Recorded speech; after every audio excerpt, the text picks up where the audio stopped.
Olá, minhas queridas! Então aqui mais um episódio do Sinceronas Cast, aquele programa então que traz sinceridade ao mundo feminino. Então hoje a gente está com uma convidada especial, que é a Thaís, então nossa amiga aí de muitos anos, de longa data eu diria, né? E a gente fica muito feliz em te ter aqui conosco. Bom, para falar um pouquinho contigo, Thaís, eu queria começar falando sobre a maternidade e o empreendedorismo, né? Que é uma coisa, uma novidade, né?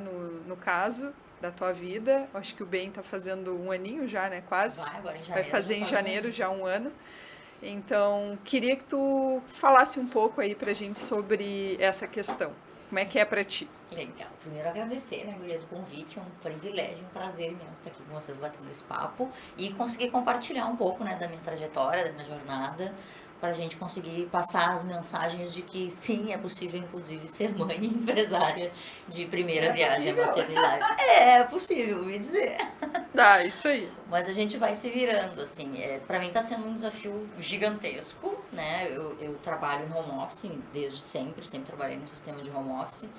E isso parece ser uma curiosidade, assim, porque eu sempre achei que isso fosse ser uma vantagem por estar junto com o meu bebê, e isso tem se tornado uma coisa que eu questiono, assim, até onde é saudável. A gente entende. Não é? Você verdade. já tem uma trajetória aí nessa. Sim. Sair de casa para trabalhar é bem diferente quando Bem você tem um diferente. bebê dentro de casa, Sim. né? Uma criança dentro de casa.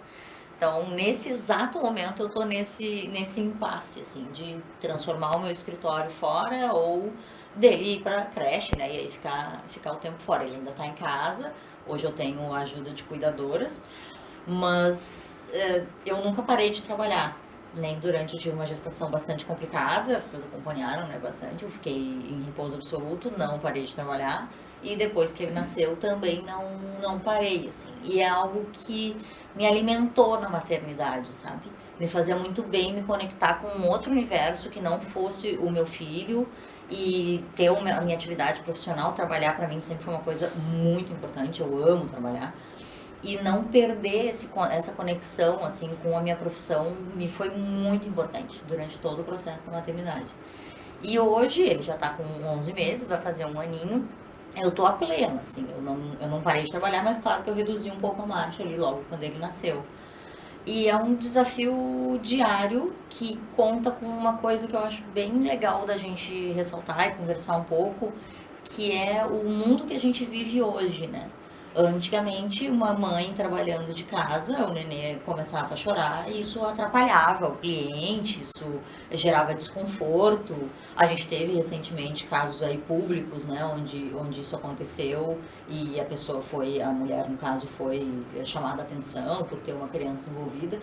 Mas eu fico muito feliz de estar fazendo isso agora, em 2022, que a gente já tem um mundo que compreende isso e que não coloca isso como uma falha, né, da mulher, como um problema da mulher tá me atendendo. Ah, não, ela é mãe agora, ela não vai conseguir se dedicar a me atender aos projetos.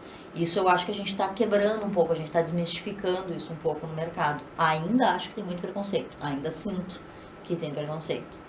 E nessa trajetória de agora, teve clientes que eu abri mão.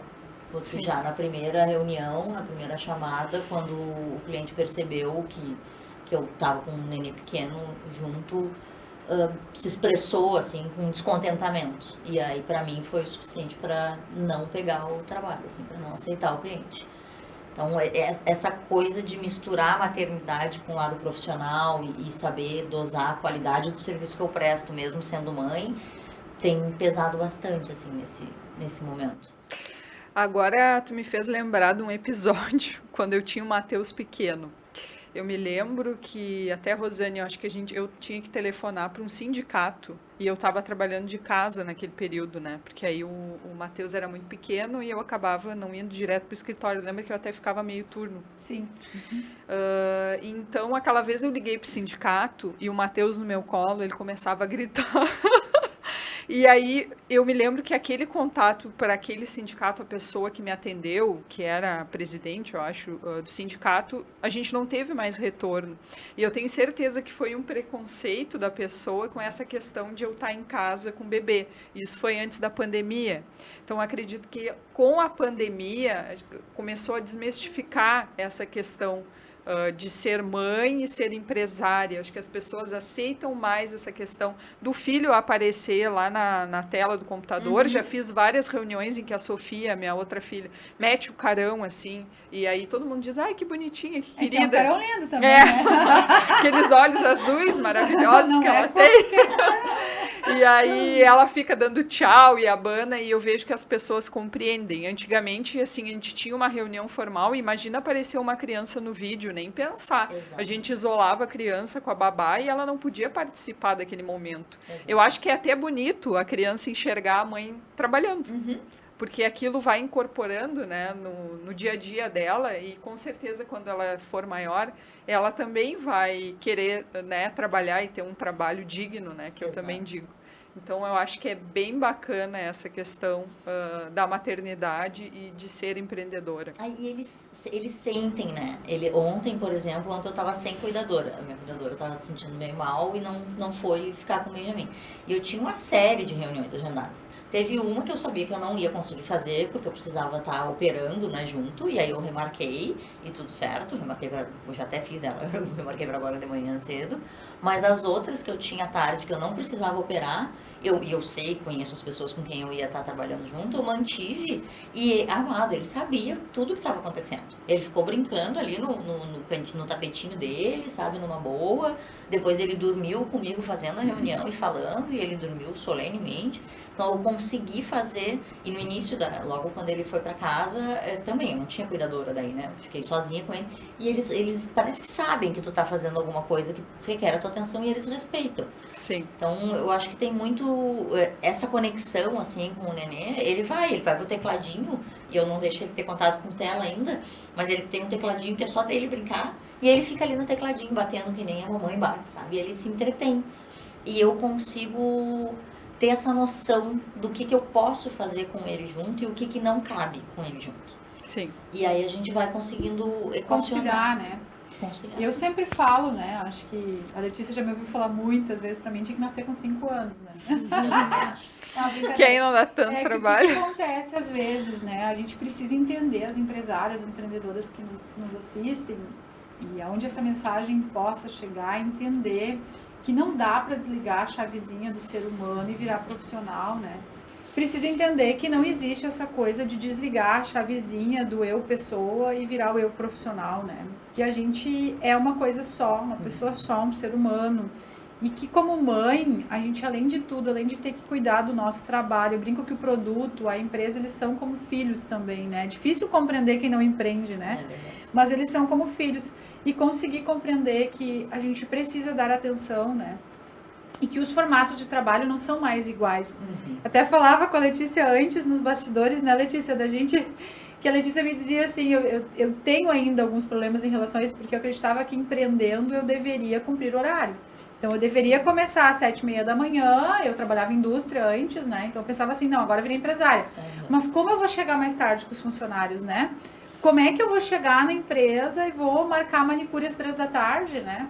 E aí, o que eu fazia? Eu tentava fazer tudo depois do expediente e me matava durante o dia e trabalhava à noite, inclusive, porque não era suficiente. Então, quando a gente entende que a gente continua sendo mãe quando empreende, que a gente continua sendo estudante quando empreende, que a gente precisa ter uma rotina realmente com horários flexíveis, tudo muda, né?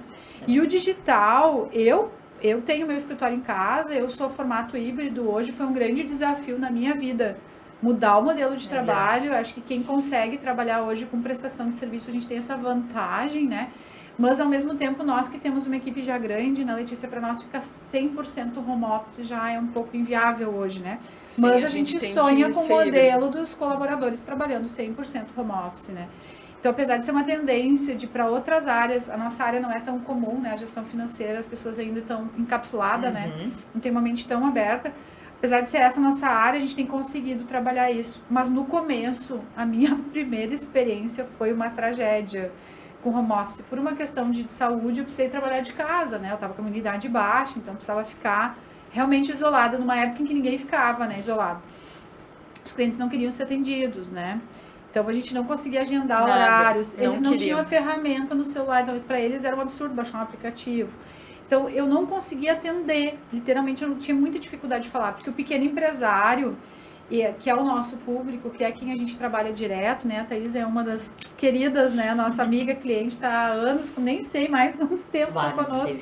Mas depois nós vamos falar um pouco sobre isso. Andando junto. Sobre os essa clientes, experiência. exceto a Thaís, eles não estavam preparados para esse universo. E empreender é se desafiar.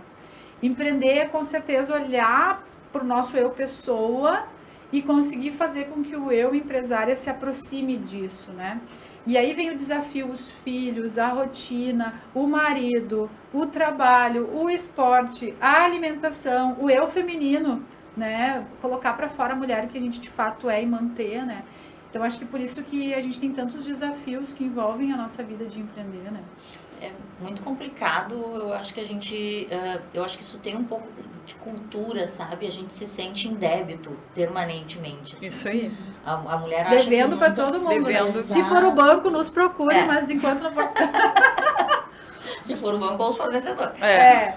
Pode ser fornecedor. Governo também. Agiota, governo. Opa, falei. Se dever para alguém dinheiro, antecipando cartão de crédito também, todo mundo bem-vindo.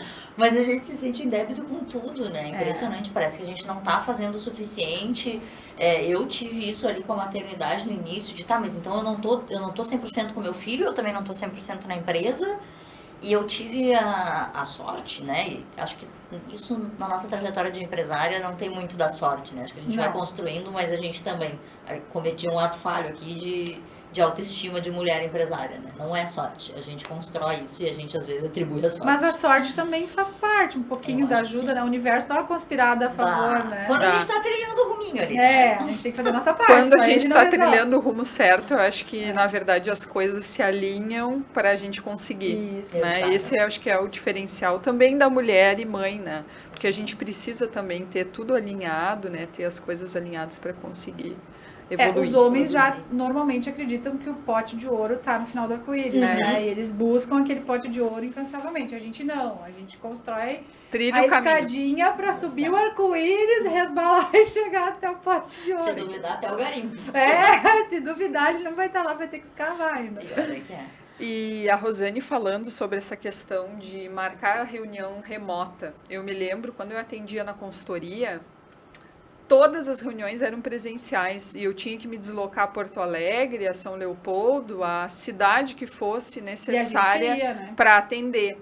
E aí uma coisa que eu sempre pensava era essa questão do deslocamento, quanto tempo a gente perdia se deslocando de um lugar para o outro. Então, ao invés de eu atender numa tarde 4, 5 clientes, eu atendia um cliente, passava a tarde toda naquele cliente para conseguir... Quando não tomava chá de banco, né? Isso, e ficava esperando os clientes nos atenderem, né? Então, acho que era uma grande dificuldade daquele período, da gente não conseguir, então, fazer os atendimentos de forma remota. Ninguém atendia, ninguém queria.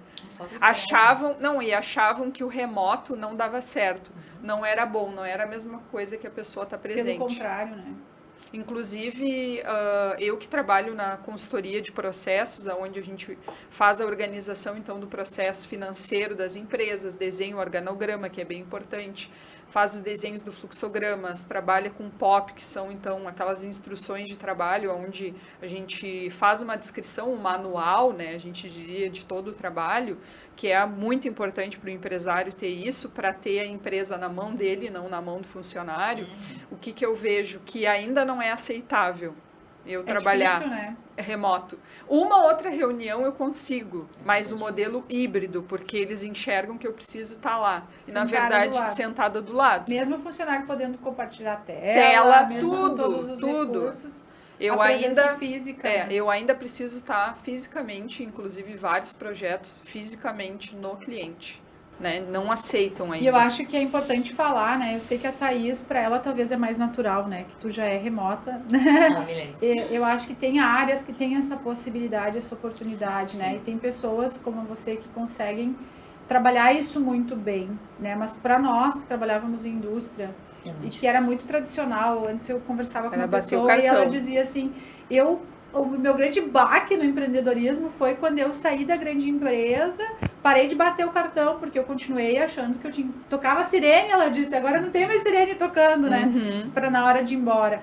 E eu acho que isso nos inquietou, né? Para a gente conseguir também lançar a Green, né? Que é essa nossa empresa de consultoria digital 100% humanizada. Por quê?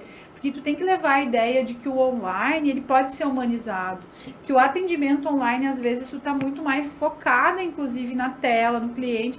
Gente, quando a gente coloca um painel com números pro cliente na tela e ele consegue ver ali, se ele não tá no celular, né? Se ele tá no computador, mas ele consegue ver o número ali na tela dele, ele é mais, às vezes, numa sala de reunião, com aquilo projetado numa tela, ele tá distraído, ele tá tomando café, ele tá conversando com o outro. Mas o direcionamento do foco que as reuniões online trazem, a possibilidade de conseguir mostrar mais, né? Uma entrega, talvez para ti isso já é meio chover molhado, mas a gente entendeu que com a Green, com a consultoria digital humanizada, a entrega foi melhor. O resultado foi melhor. Sabe que não é, assim, para mim, operacionalmente sim, mas o desafio com as pessoas com quem eu me relaciono é quase o mesmo. E vocês têm, na minha visão, vocês têm uma vantagem enorme, porque vocês são especialistas em métodos e processos.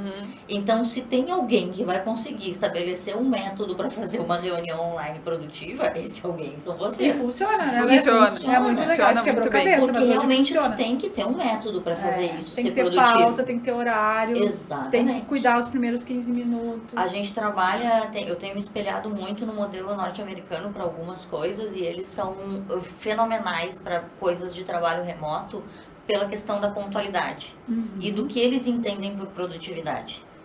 Então, a gente busca, o brasileiro busca muito, acho que muitas outras nações no mundo buscam do mesmo jeito, mas para nós produtividade é tempo, é hora de trabalho. E Isso não aí. Não. há muito tempo, não é. Não. E o americano eu acho incrível, eu tenho das minhas posições hoje é um cargo dentro de uma empresa que trabalha com o mercado norte-americano de startups, e é assim, nós temos uma hora agendada de reunião, nós vamos produzir dentro dessa janela de uma hora. Isso aí, é E o se a mesmo gente modelo. pra casa. Isso. E se a gente precisar de mais, nós vamos marcar uma outra reunião. Isso nós não aí. vamos esticar essa daqui porque o fulano chegou 15 minutos atrasado ou porque o assunto rendeu mais. A gente vai marcar um outro momento para então trabalhar o outro assunto. Então, esse método de trabalho remoto, ele funciona Mas se bem conduzido. tu sabe que a gente se surpreendeu muito com isso, porque a gente tinha o tempo de cadeira, o chá de banco que a gente tomava, que os nossos consultores tomavam nos clientes era enorme. E hoje o nosso desafio é, tipo assim, eliminar a ineficiência. Eu acho que se todo empreendedor conseguisse olhar para dentro do seu negócio, trabalhar bem as suas conduções, a sua própria vida, né? A sua própria atuação e tirasse fora a ineficiência, ele ia conseguir melhores resultados, ia refletir no bolso. E o que a gente pode perceber é que, assim, o pequeno empresário, com todas as dificuldades, as carências tecnológicas, com todos os desafios de agenda, de horário, de ser o eu empresa, de estar preso na sua operação, né? Eu não gosto muito desse termo, mas ele está preso na sua operação, que o pequeno empresário, ele consegue digitalmente otimizar o tempo.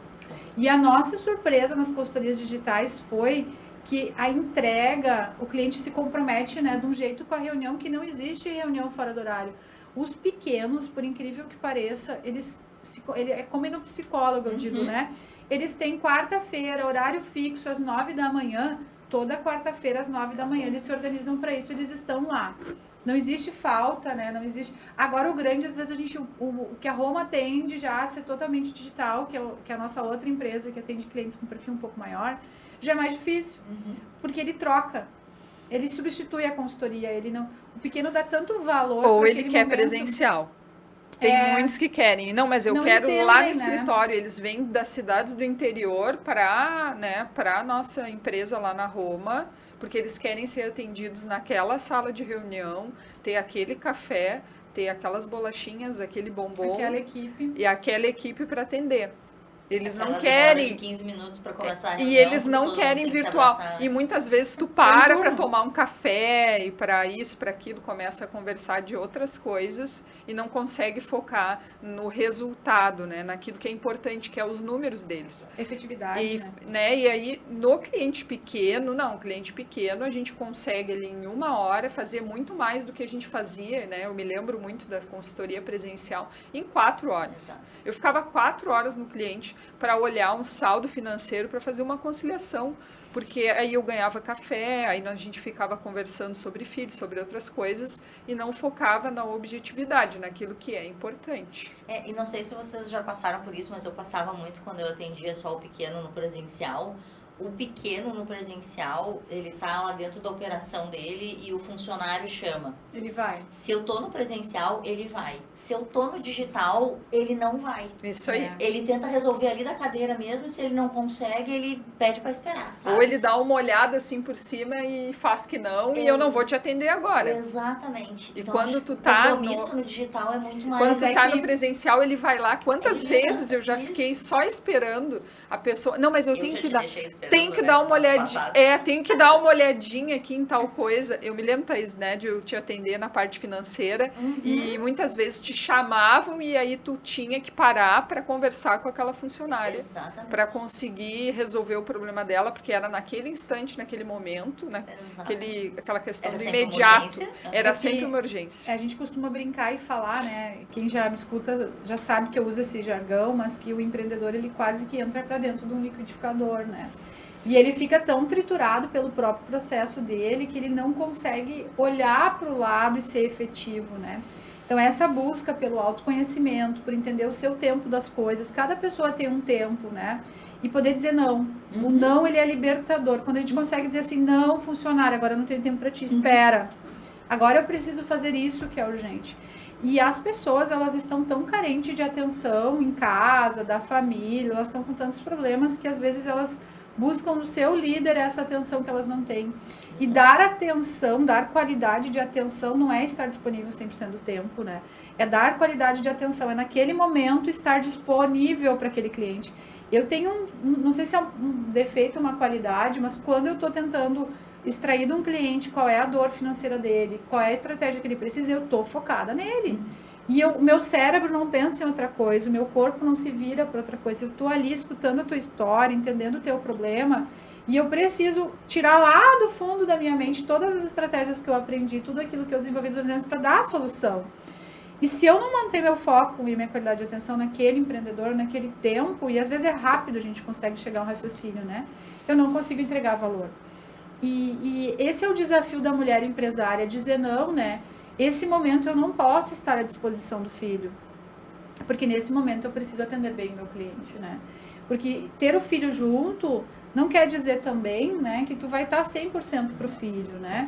Então, ter a casa ali, o meu desafio, o início, quando eu iniciei para fazer home office foi um horror, porque eu queria lavar roupa, eu queria regar as plantas, tudo aquilo que eu não tenho tempo de fazer, eu achei que ia fazer no home office. Sim. Né? E aí, tu entra nesse, tu fica em casa e tu entender que ali é teu espaço de trabalho, é difícil.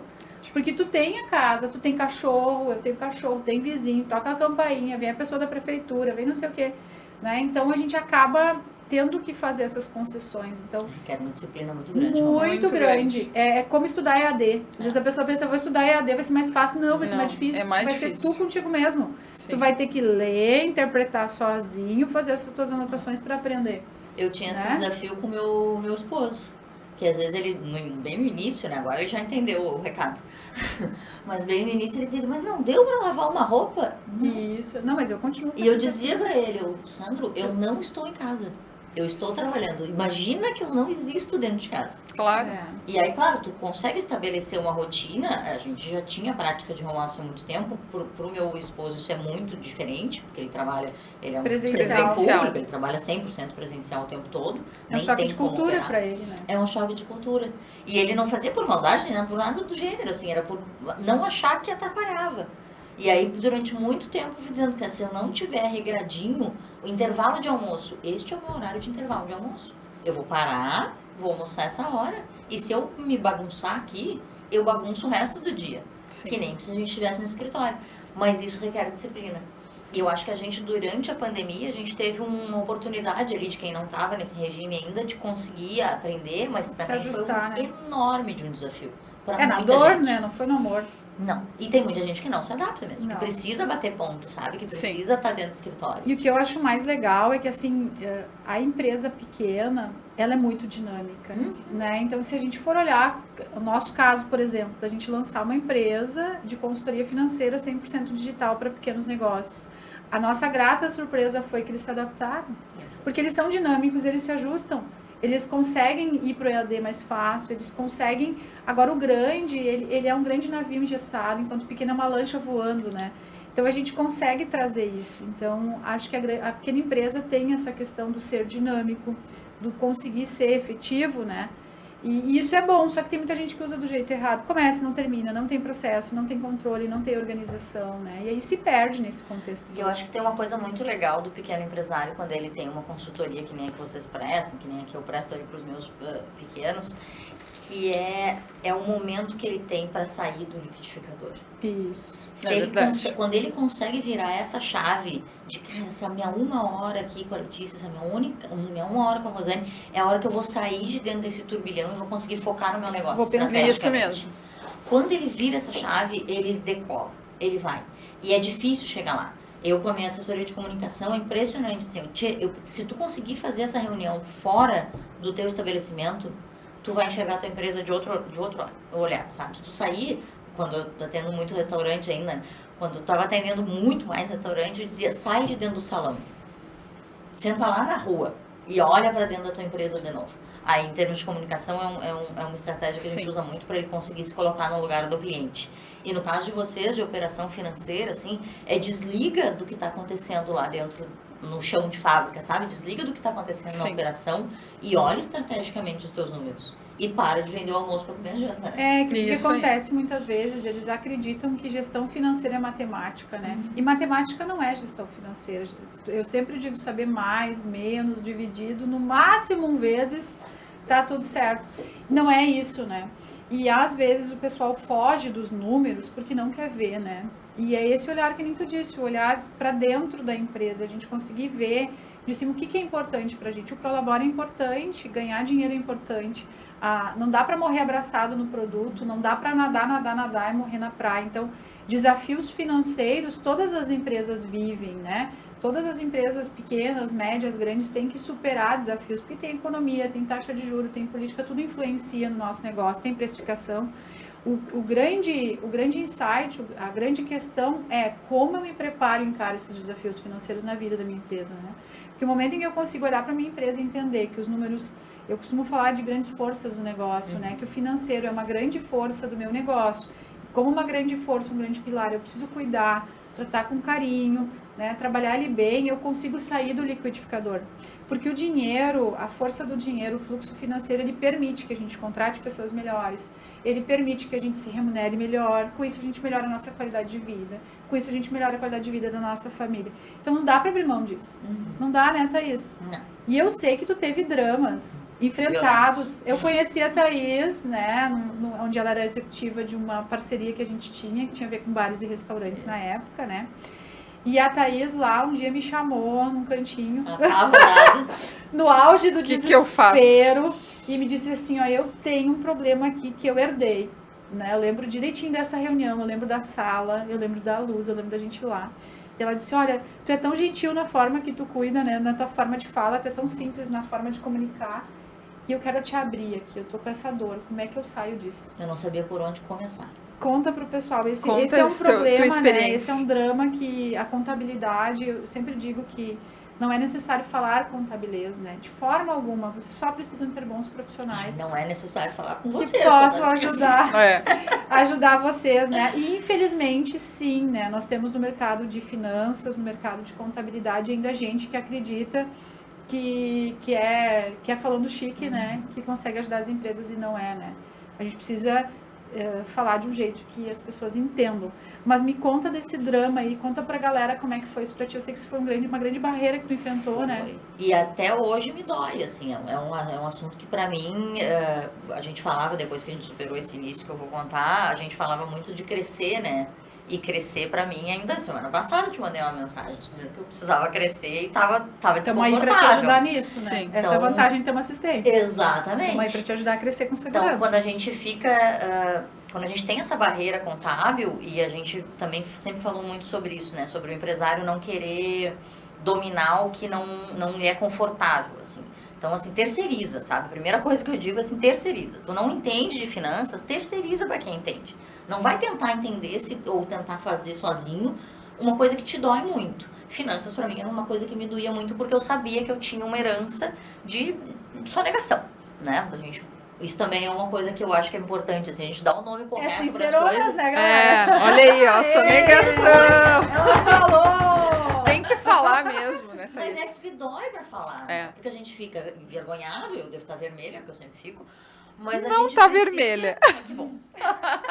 Mas a gente precisa dar os nomes certos para as coisas, para encarar os desafios e para sair do lugar. Porque senão a gente fica protelando. Eu protelei durante anos a minha sonegação.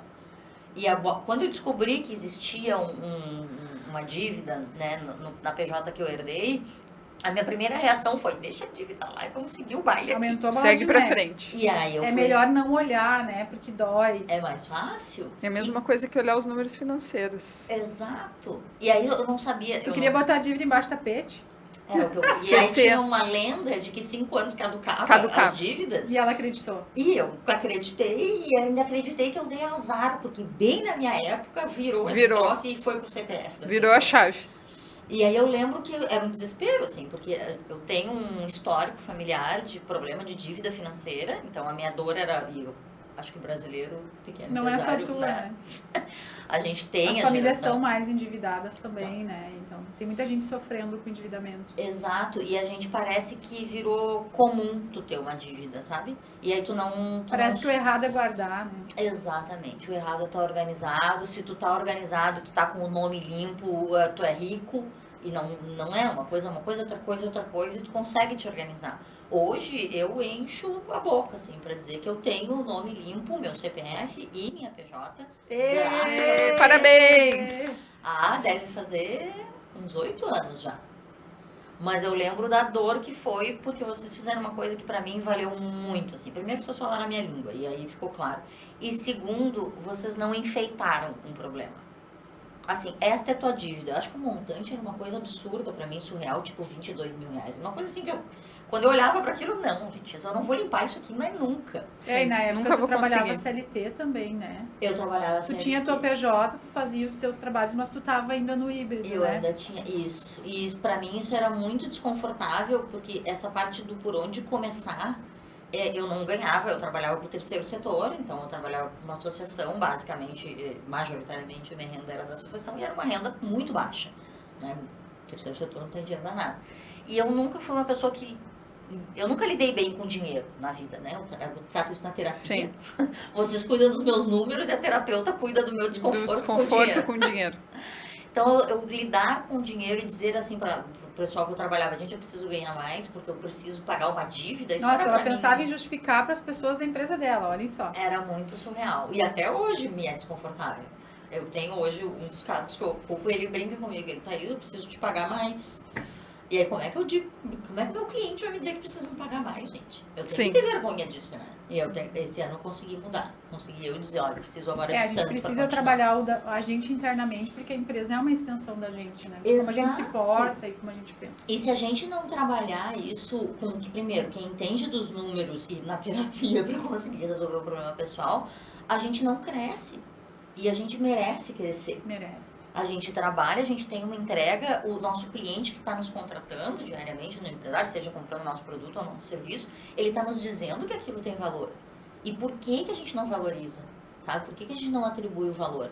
Naquela época eu continuei trabalhando focadaça no terceiro setor e não consegui aumentar minha renda, mas vocês conseguiram tornar viável e tornar principalmente uma prioridade para eu crescer. Eu lembro que tu me repetia isso direto. Se tu não limpar, tu não vai conseguir crescer. E tu vai continuar ganhando isso aqui, e tu vai ter medo de qualquer coisa. Eu tinha medo de emitir uma nota aqui, fiscal. ó, gente, que lindo, ó. Eu tinha medo de emitir uma nota fiscal, porque, sei lá, o governo ia bater na minha porta e levar todo o meu dinheiro. Com O certeza. helicóptero ia voar em cima da casa. É louco. E era uma dívida pequena, né? Era uma dívida pequena. Pra ela não, pra né? mim era imensa, né? Mas o que acontece às vezes, né? Acho que isso é importante falar com sinceridade, né? a figura da sonegação, ela faz parte da realidade das empresas pequenas, né? Então, muitos subestimam o faturamento, enfim. O problema é que se a gente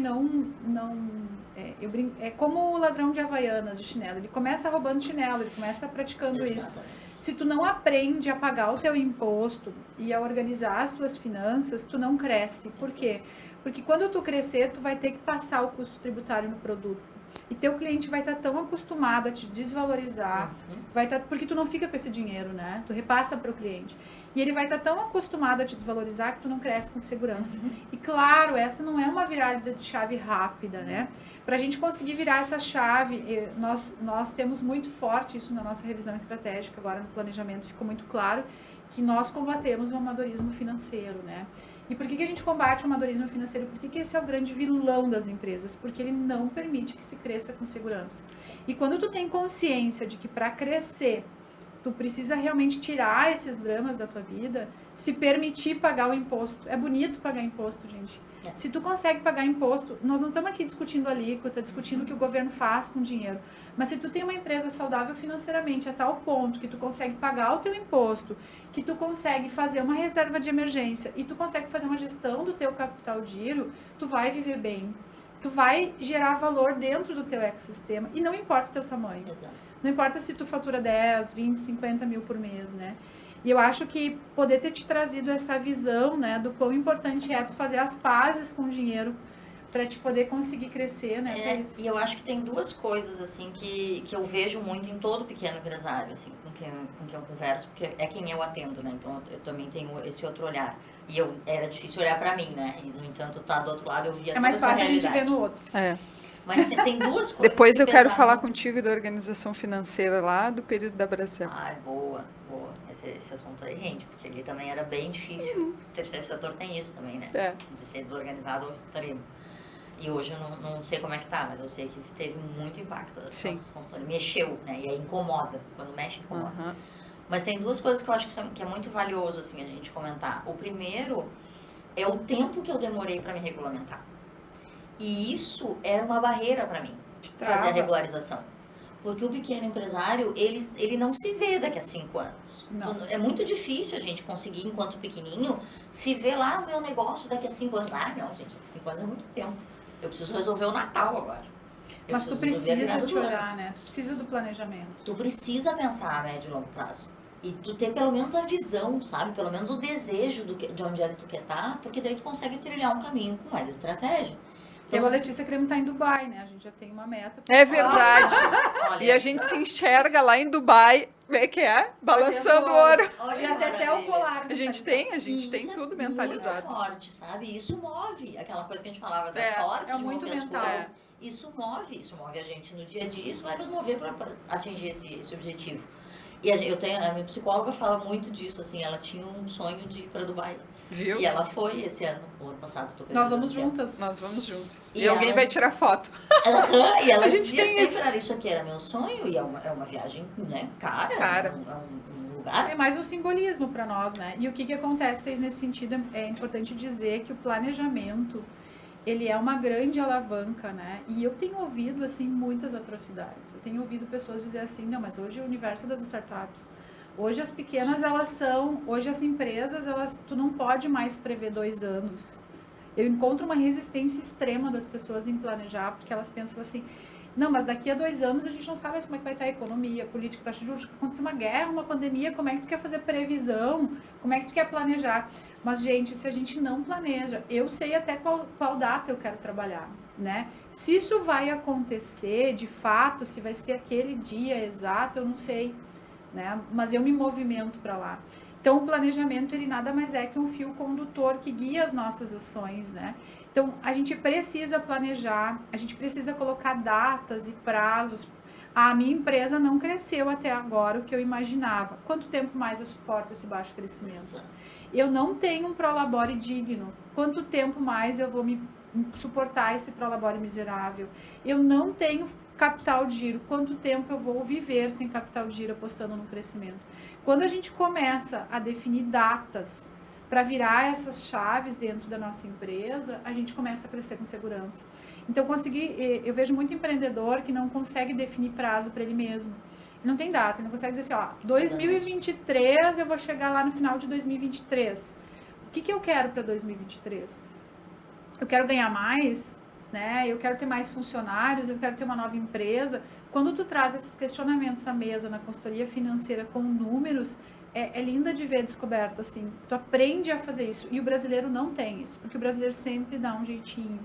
O brasileiro sempre deixa tudo para a última hora. Então, planejar é difícil. Só que assim, ó, não caiam nessas armadilhas do modismo, né? De que todo mundo tem que fazer 1000 coisas, de que todo mundo tem que ser dinâmico. Estão distorcendo o conceito de startup. Startup não é viver vida nada isso. Startups são pequenas empresas que testam primeiro antes de virar grande. Toda pequena empresa, toda startup quer ser uma grande empresa, mas né? ela tem um planejamento financeiro. E ela tem mesmo se ela for pivotar. Não, a gente atende empresas, startups, onde a gente prepara para o investidor hoje através da Roma, a gente tem acesso aos dados e assim, se eles não tiverem um planejamento, eles não conseguem virar a chave. Exato. E todo pequeno quer ser grande, para ser grande tem que planejar. Se tu não planejar, se tu não te organizar, vou dar brecha aí para Letícia para organização financeira, se tu não planejar e não te organizar, tu vai continuar pequeno. E tá tudo bem, se tu consegue ficar dentro do liquidificador e tu suportar, legal. Mas pergunte para si mesmo por quanto tempo tu suporta o liquidificador.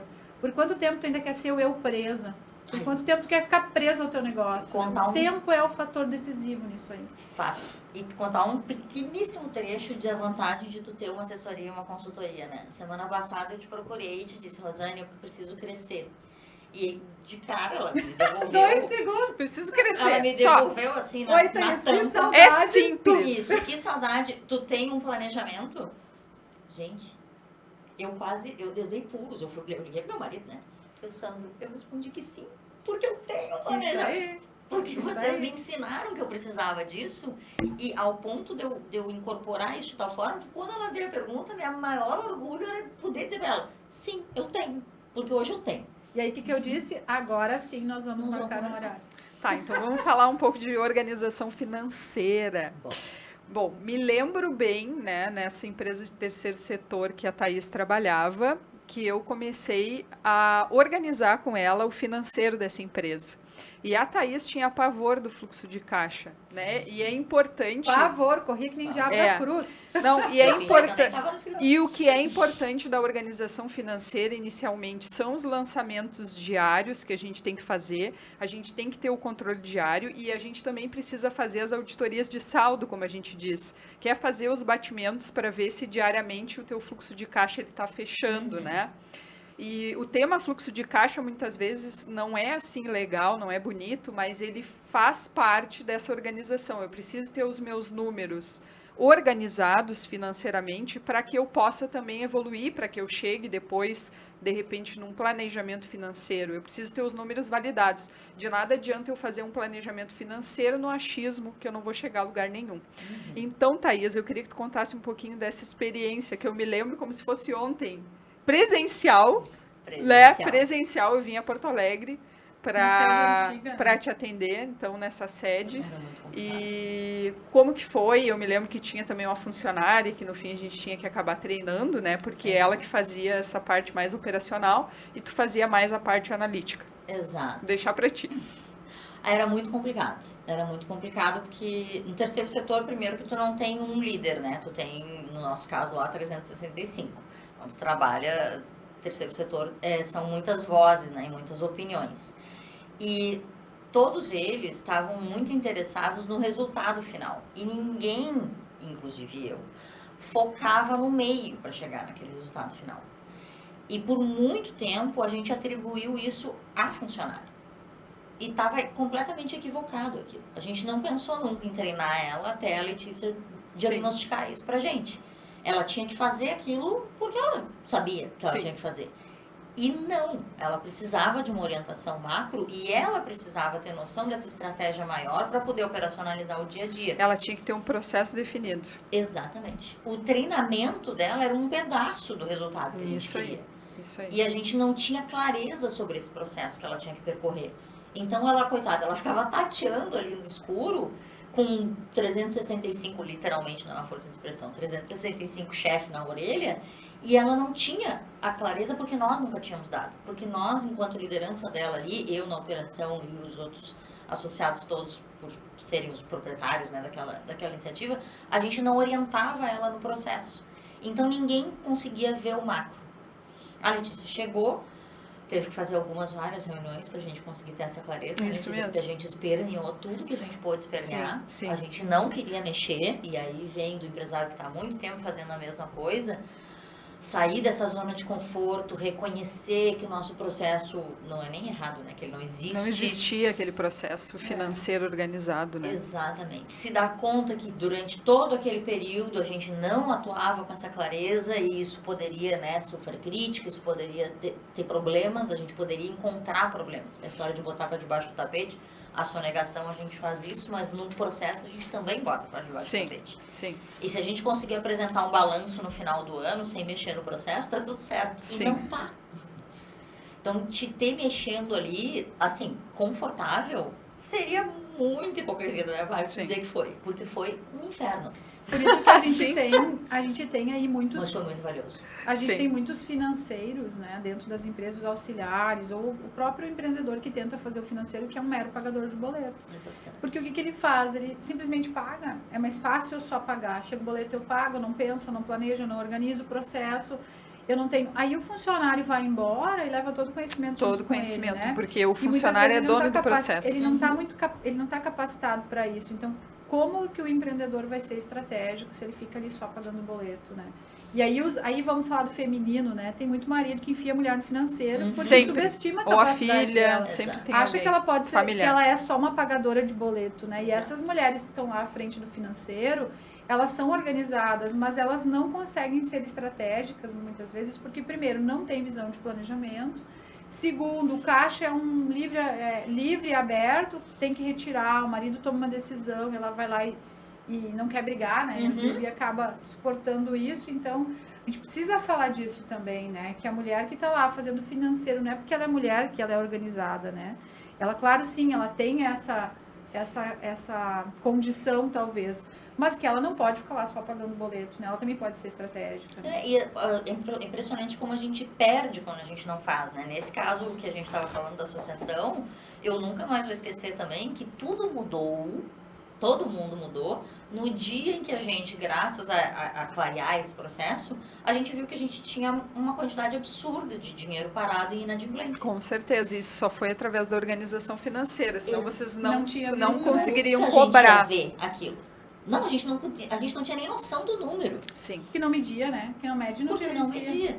Então, aí quando apareceu esse número mirabolante, que era um número estratosférico, era e que grande. resolvia nossos problemas financeiros, sim. de fato, aí tudo mudou. Aí nós precisávamos da consultoria todos os dias, aí nós tínhamos que ajustar o processo, aí nós tínhamos que capar essa pessoa. Aí viu vantagem. Sim. Aí a gente viu vantagem. Então, como é incrível que a gente, quando vai pensar em definir processo financeiro, estabelecer essas coisas, a gente só consegue ver onde dói. E, na verdade, a gente está perdendo a oportunidade de ganhar mais dinheiro, nitidamente. É que o que acontece? Às vezes o empresário ele tem essa ilusão de que ele vai conseguir enxergar e resolver todos os problemas sozinho. E quando vem um consultor como a gente de fora e consegue olhar em tudo que está acontecendo, e com esse olhar de fora a gente é cirúrgico no que pode estar drenando o dinheiro, ele gera mais resultado muito rápido. Isso tem a ver com o tempo, né? Nós temos o caso de uma cliente que eu sempre trago, que eu gosto muito, né? Que a gente ficou um ano inteiro insistindo que ela tinha que sair da operação, porque ela ficava lá digitando no raio da planilha. Eles adoram digitar na planilha. E gestão não é uma planilha. Ser bom em finanças não é digitar na planilha. E ela se apegou tanto ao fato de digitar na planilha, que ela ficou um ano inteiro fazendo isso. E nós dizíamos, tu é cara para digitar na planilha. A gente pode importar, a gente pode ter um estagiário, até que ela aceitou. Então, tem uma pessoa auxiliando ela em alguns turnos somente, né? É assim, difícil. E não levava as pessoas para reunião. E aí ela chegou, acho que não deu nem um mês, né? Que a menina tava lá. Ela deu graças a Deus. E ela chegou e me disse assim, eu preciso te contar uma coisa, né? Eu disse, fala, um turno que eu fiquei dessa menina sentada, eu já tive uma estratégia. Eu me dei conta de uma coisa que pagou o salário dela. Um turno. Que eu parei para pensar o negócio. Então, acho que às vezes a gente fica tão dentro desse liquidificador, tão preso a um processo ineficiente, que a gente fica tão fora desse contexto que a gente não consegue perceber aonde está indo, né? O barco, o navio está com um buraco no casco, a gente não enxerga e a água vem embora. E a gente tem medo dos números, né? A gente tem Tem. medo. Não A precisa gente tem medo de ter precificar medo. errado, a gente tem medo de... Eu acho hoje incrível, que na época, antes de ter vocês na minha vida, eu não pensava sobre isso. E hoje eu acho muito engraçado quando alguém me pergunta, mas esse teu valor é com nota ou sem nota? Ah, sim, tem E essa é uma pergunta. pergunta que hoje, pra mim, ela é tão esdrúxula, sabe? Parece que é uma prostituta, né? Assim, falando com sabe? sinceridade, a gente tem que É. se prostituindo, né? Prostituindo E eu serviço. sempre respondo, não tem diferença. Eu nem entro no mérito de meu preço já tá incluso, tudo que eu pago de imposto. Porque isso é uma coisa tão óbvia pra mim hoje, mas isso não era há muito tempo atrás. E E é às impressionante como vezes- ainda é uma prática. Há muito tempo atrás, talvez tu pensasse assim, vou fazer um valor diferenciado, porque não tem os impostos, Eu pago não tem os mesmo, né? encargos, Tá então tudo lá deixa na bola assim. de neve. E é impressionante essa figura, porque assim, ó, o com nota ou sem nota, se o empreendedor pegasse esse com nota e sem nota e ainda colocasse no bolso, tava tudo certo. Mas o que eu vejo? Eu vejo gente com dívida fiscal pobre, né? Exato. Sem capital de giro, sem recurso.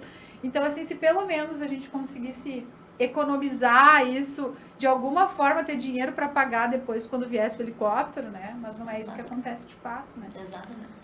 Bom, agora para finalizar, então, eu tenho uma pergunta. Como é que foi para ti essa questão da transição, né, da pessoa do CLT, né, saindo da parte de funcionário, para então tu começar a evoluir para a parte da PJ? Como é que foi isso para ti? Eu digo que até hoje eu ainda trabalho a parte da autoestima, de me ver como uma empresária. Eu acho que a gente, e aí eu acho que tem muito do feminino nisso, sabe? Mulher tem dificuldades de se ver. Quando tu tem um negócio físico, com produtos físicos, talvez isso seja um pouco mais suave. Mas no meu caso, que é a prestação de serviço, eu sou o meu produto, e tem muito dessa transição de eu não preciso ser CLT para prestar um serviço de qualidade.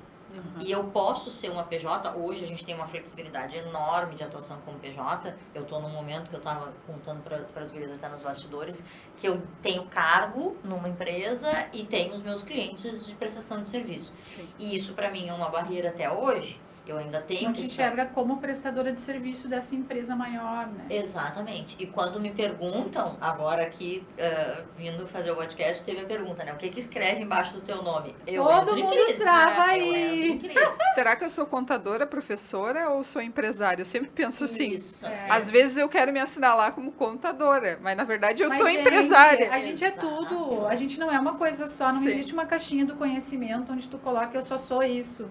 A empreendedora, ela é dinâmica, ela é mais coisas e não tem problema. E eu gosto muito... Só não esqueçam da empresária que vocês são. Exatamente. Porque aí senão vamos tu coloca enxergar que só as outras contadora. Exato.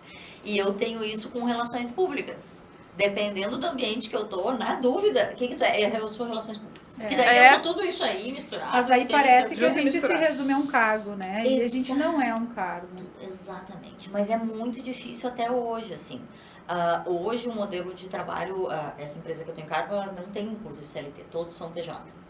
E tá tudo certo, e não é ilegal mais há muitos anos. Não, já E mudou. a coisa já evoluiu e tu pode ir na manicure no meio do expediente, sabe? Tu pode caminhar. Desde Tu que pode tu fazer cumpra a uma agenda. caminhada, tu pode atender um outro cliente, desde que eu esteja em dia com o meu serviço e bem com o meu serviço. Tu tem metas, né? Projetos que tu vai atender. Dentro desses projetos, se tu quiser atender alguém fora, não tem problema nenhum. É que eu vejo da diferença do modelo de trabalho antigo, que eu tinha que estar lá batendo ponto e agora eu posso, na realidade, ter os projetos e realizar. Às vezes eu sou muito mais produtiva realizando através do projeto do que trabalhando todos os dias no mesmo horário, né? Funcionário ali, peão. Não, sem dúvida nenhuma. A maternidade tem um adendo rapidinho, que é quando eu contei para essa empresa que eu tenho cargo que eu estava grávida, eu estava com medo, como toda mulher quando engravida e está prestando serviço pra Medo alguém. do preconceito. Eu estava com medo de ser demitida. De ser demitida, Ah. de ser, né, de não vingar. E foi muito engraçado porque o dono da empresa me olhou e disse, que coisa boa! Parabéns! E eu tu tá feliz por mim como pessoa, porque a gente tem uma sintonia muito boa, tem uma afinidade muito boa pessoalmente, né? Dele, não, como minha funcionária, como minha colaboradora, eu fico muito feliz. Porque eu tenho plena convicção, por experiência própria e por várias outras experiências que ele teve, que todo pai e mãe trabalha melhor. Porque a Ele gente tem um fica mais comprometimento. focado, a gente fica mais dedicado. Então, às vezes a gente tem umas barreiras que são puro preconceito. O preconceito de se achar empresária quando é autônoma. E eu me corrijo várias vezes. Tu não é autônoma. O que tu é? Ah, eu sou autônoma. Não, Thaís, tu não é autônoma. Tu é empresária. É que tem essa figura do empresário de empresa grande, né? E a gente pensa, e eu também digo assim, além de ser empresária, ser empreendedora. Eu gosto muito da palavra empreendedora, né? Porque a gente pode empreender no nosso CNPJ, a gente pode empreender no CNPJ do outro, a gente pode empreender como pessoa física. Então, o empreender é transformar, né? É transformar algum produto, é ter um produto que a gente cuide. Então, esse fato de conseguir ser empreendedor, né? E se ver como empreendedor, faz com que a gente tenha mais valor às nossas ideias, aos nossos propósitos, um compromisso com a gente, com a nossa entrega, né? E às vezes o empresário, eu tenho a imagem do empresário uma coisa assim mais, uma figura mais masculina. A maioria tem. Tipo assim, a empresária me parece a mulher do empresário. Isso. Então eu tenho... Ou a dona da boutique. Ou a dona da boutique, então assim... É verdade. E também não tenho nada contra as donas de boutique, serão bem-vindas sempre. Mas serão bem-vindas do nosso podcast também, inclusive, quem quiser participar. Provocamos já agora as donas de boutique pra vir aqui. Pra vir aqui. Porque tem preconceito. É isso aí. E aí, o empreendedor, a gente como empreendedora, quer dizer que a gente pode empreender na empresa do nosso próprio marido, na empresa, né? Então, eu acho que o empreendedorismo, ele traz essa força, essa veia, né? E é dinâmico, né? Acho que o grande ponto é a liberdade que a gente tem. A Letícia, a gente falava muito quando ela começou comigo, né? Sobre isso, a liberdade que a gente tem quando empreende, né? Porque quando a gente empreende, não tem problema. Né? Claro que precisa respeitar um processo, uma agenda, a gente tem muitos compromissos e não dá pra ficar achando, meu Deus, vai ter tempo de fazer a unha todo dia às 15 horas. Não, tem semana que eu não faço a unha. Sim. Tá tudo bem. Mas a gente ter o compromisso... Gostei da Thaís mostrando as unhas. A gente ter aquela coisa de nos colocar na nossa própria agenda, né? Eu acho que a gente estar na nossa pauta, poder encerrar mais cedo ou não trabalhar às vezes, tá legal. Mas na grande empresa a gente também faz isso. Só que a gente se sente diferente, né? Sim. Então, acho que... Então, para encerrar, eu queria que a Thaís deixasse um recado aí para as mulheres empreendedoras. O que tu quer deixar assim de recado final para elas? Eu vou tentar sintetizar algumas ideias num parágrafo rápido, tá bem. Assim. Mas, primeiro, empreendam. A gente tem ideias muito, muito boas e às vezes a gente não leva para frente porque a gente não acredita que a gente é capaz. Então, assim, empreendam e vão. Eu passei muitos anos prestando serviço para uma única empresa, amei todo esse período e tive que ter muita coragem para empreender e ter os meus próprios clientes e dar essa guinada de sair da CLT e ir para PJ com o que eu acredito. E tá dando super certo. Consegui, inclusive, ser mãe do meu precioso Benjamin e tá tudo funcionando. Então, assim, a gente é capaz. A mulher tem uma capacidade de fazer muitas coisas ao mesmo tempo e tá focada em cada uma delas individualmente também. E eu acho que isso é uma aptidão que a gente tem que explorar o máximo que a gente puder, porque a gente realmente consegue fazer muito. Segundo recado muito rápido, assim, não soneguem, porque não vale a pena. Adorei esse recado. É possível pagar imposto. Me dói até hoje, porque a alíquota de imposto no Brasil é obscena, mas vale muito a pena. Eu deito com a minha cabeça tranquila todo ano, eu faço minha declaração do imposto de renda tranquila e serena todo ano, porque eu sei que eu estou em dia com os meus impostos. E eu sei que eu posso ou não crescer nesse ano ou no ano que vem. Conforme tu decidir. Conforme eu decidi. Eu tenho controle das coisas. E isso me deixa muito tranquilo. E o terceiro, acho que o mais importante é o que a gente não domina ou não quer dominar, porque a gente tem mania de querer fazer tudo dentro da empresa quando a gente é empresário, porque a gente precisa fazer tudo, porque a gente não tem condição financeira de contratar. Quando a gente não domina, terceiriza. Pede ajuda. Tem uma assessoria de comunicação, tem uma assessoria financeira, tem alguém do teu lado que tenha foco exclusivo para aquilo, que conhece as técnicas para aquilo funcionar maravilhosamente bem e que tenha essa sinergia. A gente tem medo, eu tinha medo dos números, porque com todo mundo que eu falava grego para mim. Até eu encontrar as gurias, elas conseguirem me traduzir as coisas e conseguir fazer eu não ter vergonha de não conhecer os meus números. Isso é uma coisa que é uma barreira enorme para a gestão financeira, sabe? A gente tem vergonha de não dominar, então a gente não mostra para ninguém e a gente se afasta. Então, assim, se exponham, a gente tá fazendo. Se a gente já é empresária, a gente já tá na frente. A gente já é mais. E a gente pode crescer se a gente tiver as parcerias certas e se a gente se abrir para as oportunidades que a gente tem de crescer. Rosane, quer deixar teu recado final? Sim. Primeiro agradecer essa linda, né, essa Thaís que está conosco há tantos anos. É tão bom ver quanto empresa, quanto pessoa, quanto empreendedora, né, os projetos tomando forma. Já são 15 anos de estrada, né, e poder saber que pessoas como você passaram, passam e continuam na nossa vida, né.